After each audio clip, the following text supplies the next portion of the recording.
You bowled 10,708 deliveries without a single no ball, and that's a world record. Why does nobody talk about it?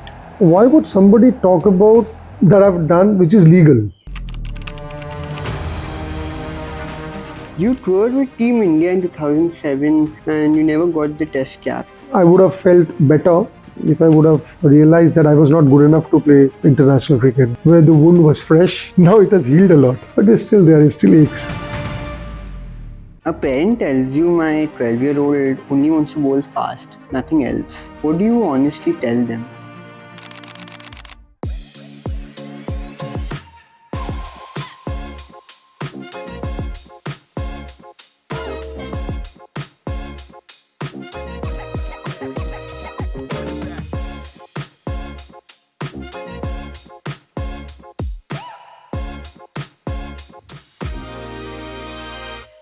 Welcome back to Mike and Magic.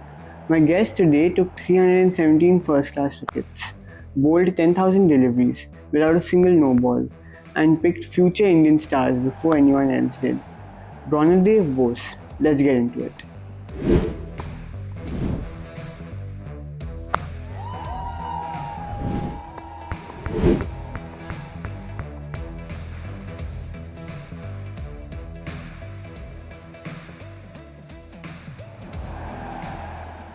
Hi sir, welcome to Mike and Magic. Absolute pleasure, thank you. So you call yourself a fast bowler who thinks like a spin bowler. What does that actually mean? For me, when I was playing Ranji Trophy or first class cricket, I always, at that point of time, so I made my debut in 1998. So 1998 till 2013, the wickets used to be pretty flat. So I thought that if I give myself an opportunity to bowl say 20 22 overs in a day, so I'll bowl 120 balls. So in that 120 balls, I think I can bowl some 20 fantastic balls, wicket taking deliveries, and if I'm lucky, I might get 2, 3, 5 wickets out of that 20.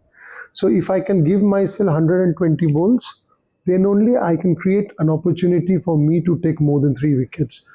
So generally the spinners do that, and then you can also think of a strategy. You can have your game plan, set a field according to your game plan.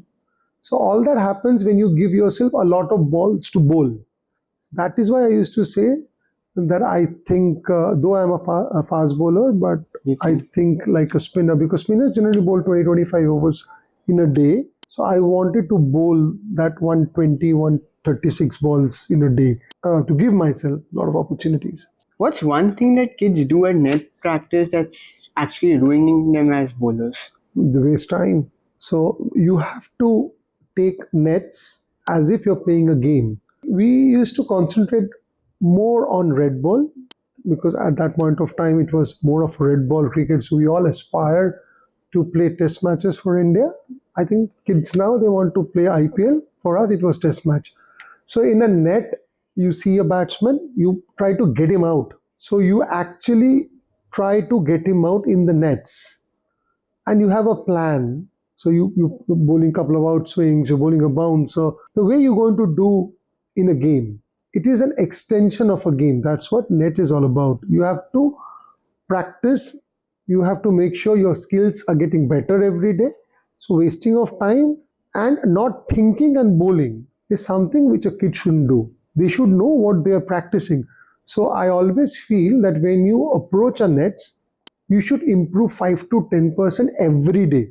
So that is not quantity. It's not about practicing 2 hours, but that 25 minutes, 30 minutes, you should know what you're doing. You should think and bowl. So you should improve at least 5 to 10% every day when you go and have a net session. That is the way I used to think. Out of 317 wickets, is there like one dismissal that you remember in your head? Quite a few. But yeah, I mean, there are some very good batters who got out, like Wasim Zafar. I remember more or less every time I got him out because he was an absolute legend in first class cricket, and he also played. He did so well for India. He's got double hundred in Test matches, so you can understand. So getting him out, obviously, you remember that. Getting Ajinkya Rahane out, you remember that. Getting somebody like Parthiv Patel out in first class cricket, or Gautam Gambhir out. Virendra Sehwag, I remember I got him out in a one-day game, East Zone versus North Zone in Baroda. I remember that. So yeah, you remember those wickets, especially with some legends. Not always picking up a wicket, bowling to somebody like Rahul Dravid or Sachin Tendulkar. It comes back to you in flashes sometimes. I've left cricket is for almost 10, 12 years now, but it's still remember. You live those moments. You bowled 10,708 deliveries without a single no ball, and that's a world record. Why does nobody talk about it? Why would somebody talk about that I've done, which is legal? If I would have bowled 10,000 no balls, that would have been because you're not supposed to bowl no balls. So I've always practiced in the nets. I never bowled a no ball in the nets. I made sure that I'm not bowling no balls in the nets. So I knew exactly what my run up is, in what pace I'm going to run. So that is what reputation does to you. And I always felt that you should not be bowling no balls because I'm a fast bowler. I need to conserve my energy. I run in and bowl. So why do I want to bowl 7 balls, 8 balls in a? Sometimes you bowl white balls. So anyways, I can't afford to bowl a no ball. So anyways, I practice. I was very sure in my head that I'm not going to bowl no ball even in the nets, and that actually helped me. And when you get your rhythm, when you know exactly what you're doing, after some time, I have spoken to the umpires. They said, we never used to look at your feet. We knew that you're not going to bowl a no ball. So I got that confidence from even the umpires. And do you find it difficult to bowl in the heat when there's scorching heat and No. I was born in Calcutta. I've grown up in Calcutta. I mean, you cannot complain about the weather where you're born. I mean, the city, it's 40 degrees. I don't know about now, but in my time, we used to play first class cricket in the winters. So it would start in, say, October and we used to finish in March. And then the club cricket used to start, the knockout stage. And we used to look forward to that because all the Bengal players then used to get distributed in different clubs, big clubs, Mohun Bagan, East Bengal, Sporting Union, and we used to play with each other. And I used to look forward to that because then I'm playing against my teammates. I want to get them out. So I'm bowling to Manoj Tiwari or Lakshmi Ratan Shukla or somebody else is, who's, I used to open bowling with Ship Shankar Paul. I'm playing against him. So all that I used to look forward to. And, you need to understand that is the reason you train. You train so that you are comfortable bowling in that heat. You just need to get adjusted. I mean, it is a difficult job, but then it's okay. I mean, I could never complain. I mean, I was blessed that I was playing cricket. I feel I'm blessed that I did something which I could do, which I was good at, and that is my profession. Not many people get this opportunity. I used to do what I love doing, and I used to get paid. What else do you want? You cannot complain after that. what's your secret to like not bowling a no ball? Practice. I never bowled a no ball during a net practice. I was pretty strong on that. And when I used to coach, I did the same thing to my students. I made sure that they're not bowling no balls. I would work on that, and I feel if you can cuddle down that, then you can conserve a lot of energy. Especially in T20 cricket, you can't afford to bowl a no ball because it's a free hit. So what I did in say 1998, people are doing it now. You hardly get to see bowlers bowling no balls in T20 cricket because that's a crime. It's a cardinal sin. Now, I mean, as a team, you go down because not only you're bowling an extra ball, you're actually giving the batsman an opportunity to hit a six or a four, and even in one run can make a difference in T20 cricket. So you cannot bowl a no ball. That's not going to happen, and that is pretty big now. So how? I mean, in this IPL, how many no balls you get to see? Hardly people bowl no balls now. So I think that is there. You cannot. I mean, I can't see anybody bowling no balls nowadays. Back then, one bowler could win you a match alone. Bowling 12 to 13 overs in a row, you bowled, and now it's shared between four. So, what changed? The game or the bowler? Both. What I felt the game has changed. The importance of fast bowlers bowling 140, 145 is huge now. So somebody like me who used to bowl in 130, 134, it was okay to bowl 15, 20 overs a day. But for somebody who's bowling 145, you cannot make him bowl more than 10 overs. So obviously the overs are getting distributed, because if you see now Mohammad Siraj, Bumrah, whoever is playing for India, they are bowling 140 plus. So it is important that they need the break. They need a break in between their spells. You cannot make them bowl 10 overs, 8 overs spell. You have to give them 3, 4 overs, then give them a break, and then they come back and bowl their next spell. So I think that is another reason, to be honest. And the workload management has come up. So the physios and trainers are very serious on this. So you get gadgets that they wear now, so that they record their heart and their workload and everything. So you get red flags. So the physio or the trainer, the coach knows that you cannot make him bowl. You can only make him bowl certain amount of deliveries in a week. All of that is there now. So it has become very scientific. The workload management is very, very huge now. So with all that, we are getting smarter. We know that you cannot break down playing a sport. You can push your body to a certain limit. We didn't have that. The technology didn't come in when we were playing. So now it has come. So we are utilizing the technology, which is very good. Batsmen say they play the bowler, not the ball. So did you ever get a wicket on your reputation alone? Sometimes when you play club cricket or uh, a weaker first class side, sometimes they didn't show that resilience. I think that has changed now. I think now if you see first class cricket, Jammu and Kashmir has won the Ranji Trophy. So now you play the ball. Now you just bowl what you are trained, what you are good at. You don't look at the batsman. The batsman doesn't look at the bowler. So you play cricket. You don't play. So I think with Jammu Kashmir being an absolute, I mean, I'm very happy that Jammu Kashmir won Ranji Trophy. So it broke a lot of myth. You spotted Rahman before any. Mustafizur, yeah. Yeah. Yeah, I mean, I was just lucky. I was just there, right time, right moment. I saw him bowl and I thought he was brilliant because, anyways, left-hand fast bowlers there are not too many left-hand fast bowlers, especially in Bangladesh. And he was somebody who was bowling with decent pace, the right areas. He could swing the ball. Then he had that brilliant off cutter. So I was just there. I was just lucky that he was there. I mean, I was there in the right place at the right time. What did you notice in him that others did not? No, no, I don't know. I think we were all the three, four of us. We were there. We were selecting few new talents. It was in Dhaka Mirpur Academy, and I think he was more consistent. He was hitting the deck hard, and he was more consistent. He was not aware.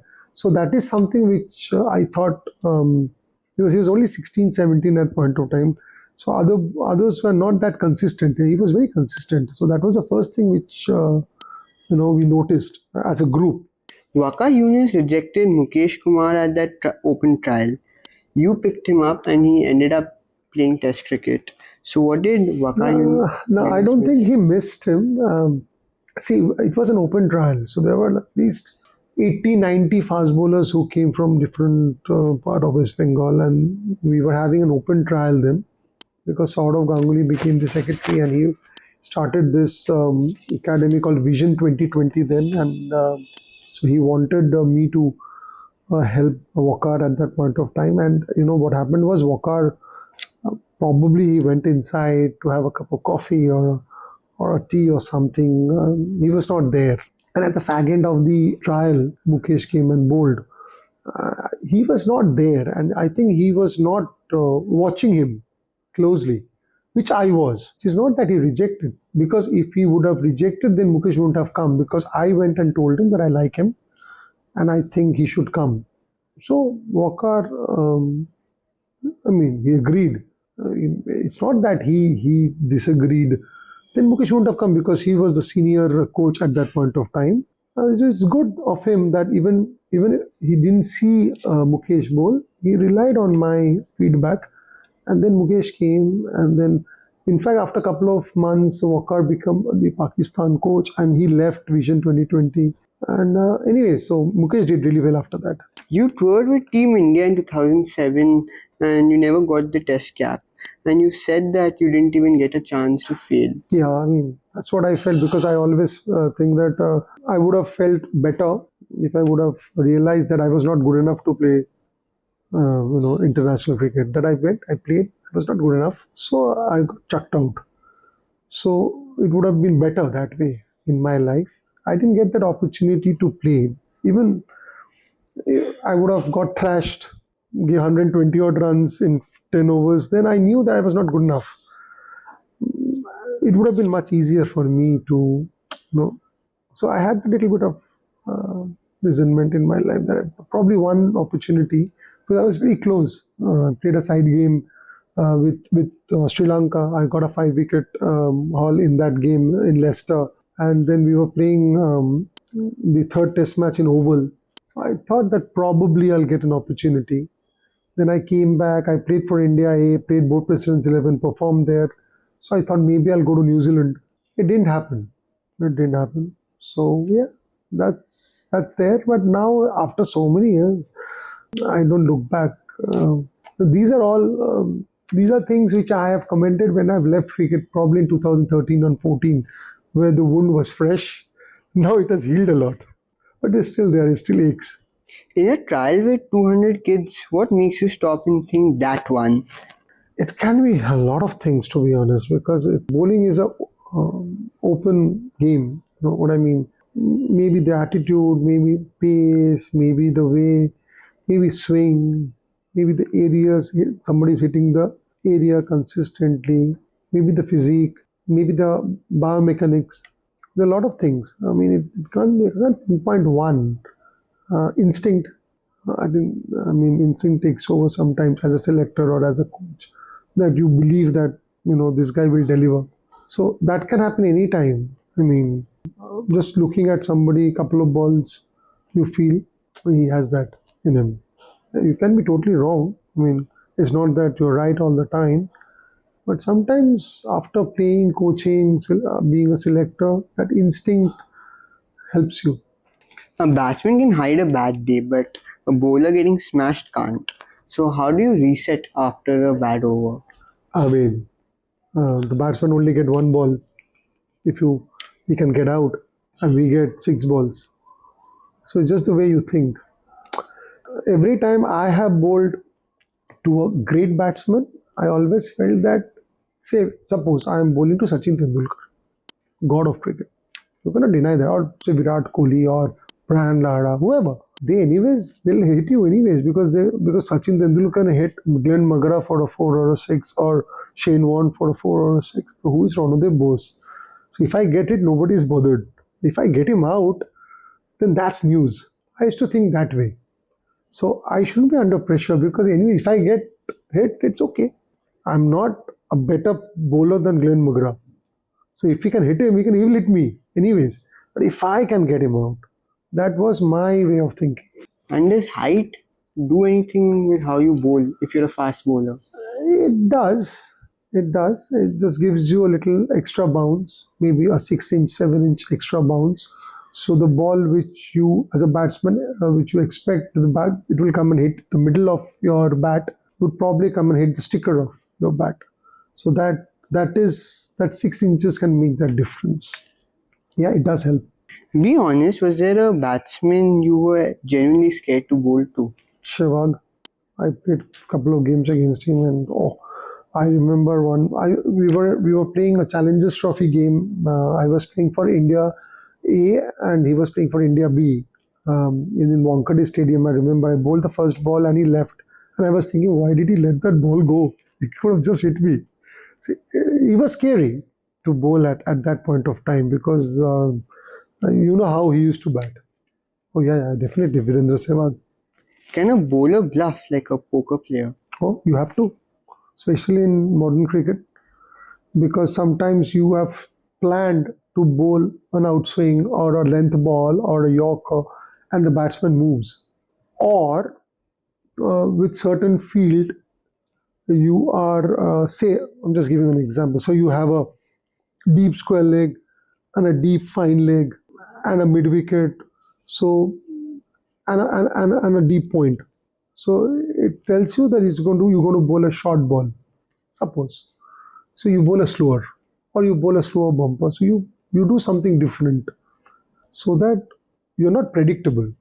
Now with modern cricket, if you are predictable, the batsman like Virat Kohli, Rohit Sharma will hit you anywhere. So yeah, you have to be a poker player. Every kid on YouTube searches how to bowl fast, but you did the opposite. You reduced pace and you took 57 wickets in a season. Are young bowlers completely chasing the wrong thing? It's a very interesting question. To be honest, you just can't bowl fast. You have to have the strength. You have to uh, have your biomechanics right, because bowling fast is very technical. You need some inner strength. You have to have that. You have to have the potential to become a fast bowler. I realize I don't have it, but what I had was also unique. I could swing the ball, so I worked on that. I realized that I could never bowl 145 kilometers, 140 kilometers an hour. So I knew I could bowl 135, but I knew that swinging the ball is my strength. So I focused on that. So as a fast bowler, if a kid wants to aspire to become a fast bowler, he needs to realize that whether most probably his father or his mother, his parent needs to realize that he's not going to be a fast bowler. He doesn't have that strength. He doesn't have the ability to become a fast bowler. But what he has, let's focus on that. So I think that a kid obviously looks very good that I'm going to bowl fast. Even I thought, but how quickly you realize your strength and weaknesses, and then work on that. You should also work on your strength, because if you think that I can't bowl 140, I'll never play cricket, it doesn't work like that. So you need to work on your weakness and also on your strength. A parent tells you my 12-year-old only wants to bowl fast, nothing else. What do you honestly tell them? You coach your son, because you cannot coach a fast bowler. You cannot make a fast bowler. They are inborn talent. The ability is inborn. It's God gifted. Because if I see that this boy has the ability to bowl fast, then I can coach him. I can make him a better fast bowler. You know what I mean? Yeah. So I just can't make Sunil Narin bowl 140. Can I? I can't. No. Or I cannot make Mukesh Kumar bowl like Sunil Narin. They are special in their own ways. So we need to identify that. You cannot say Bhuvnesh Kumar has to bowl 140. He's still doing well, isn't he? Yeah. So he is working on his strength rather than his weakness. So I think that is important. And how do you bowl faster without getting injured? Workload management, we spoke about this. You need to know how much your body is permitting, how many balls you're going to bowl in the practice, how many balls you have to can bowl in the nets, and also how many what is your gym schedule, how do you do your recovery. It's all of that comes into play, because now the trainer, the physio, they work hand in hand with the coach. So workload management is very, very important nowadays. What's the fastest way to learn a Yorker? Practice. You need to understand. It is a very skillful delivery. So you need to repeat. Yeah. Keep repeating that. And you know what? It is not always about developing a ball. It is how you deliver under pressure. You might practice 100 balls without pressure, but it is very important to deliver under pressure. So that is where the character of the bowler comes in. That he's backing his ability, he's backing his strength. He can absorb that pressure and bowling that. That is more important. Can anyone learn to swing the ball, or is it just a talent? It is a bit of a talent, but you can still swing the ball. You can. You can practice. Like you can practice how to bowl a Yorker or a slower. You can. But again, whether I want to learn that skill, because right, you just said that nowadays the kids want to bowl fast, but to learn this skill, it takes 5 years to be a master of the swing. Whether I will give that time to myself, whether I have that, what do I say? Whether I do have that ability to give myself that 5 years to learn a new skill. That is also important. One drill every young fast bowler should do every single day. Drill, I think as a fast bowler, I can say they need to practice. So what we do is fast bowling. We break it up into two, three, segments like run up, gather, then the back foot landing, front foot landing, and delivery. So you practice that individually. I mean, so you do run up, you do your gather practice, then you do delivery. So you break fast bowling into 2 3 hours, and then you practice that. As a batsman, also, I think I've seen some great players doing a lot of shadow, a lot of knocking, hitting the ball, that sound, all of that. So it is also very individual. I mean, after a certain time, when you have played cricket professionally for 4 5 years, then you know what you need to do. We call it a routine. So, so the big successful players follow that routine. So that can be different for different players. So that is what it is. So quick rapid fire. Yorker or bouncer? Yorker, Eden Gardens or anywhere else? Eden Gardens, anytime. Test cricket or T20? No brainer, test match. Best young bowler in India now? Quite a few. Mohammad Siraj, I really love him. Quite a few actually. Shouldn't take one name. Siraj, I am a huge fan of Siraj because of his attitude more than anything else. Sledging, is it fun or pointless? Sometimes you need it. Coach or selector? Coaching, yes, any day, anytime. One Jim Morrison song for your dressing room. Come on, baby, light my fire. Bengal's next big fast bowler, name one. Can't. I'm not with Bengal cricket right now, so I'm not watching that closely. But yeah, there's Akash, there's Mukesh, Mohammad Shami played last year. Somebody will come up. Red ball or white ball? Red ball. One bowler every kid should copy on YouTube. Mitchell Stark. Thank you so much for coming. Pleasure. My pleasure. Pleasure. That's a wrap. Huge thanks to Ranadeb sir for being so honest today. If this made you want to pick up a ball, hit follow and I'll see you in the next episode.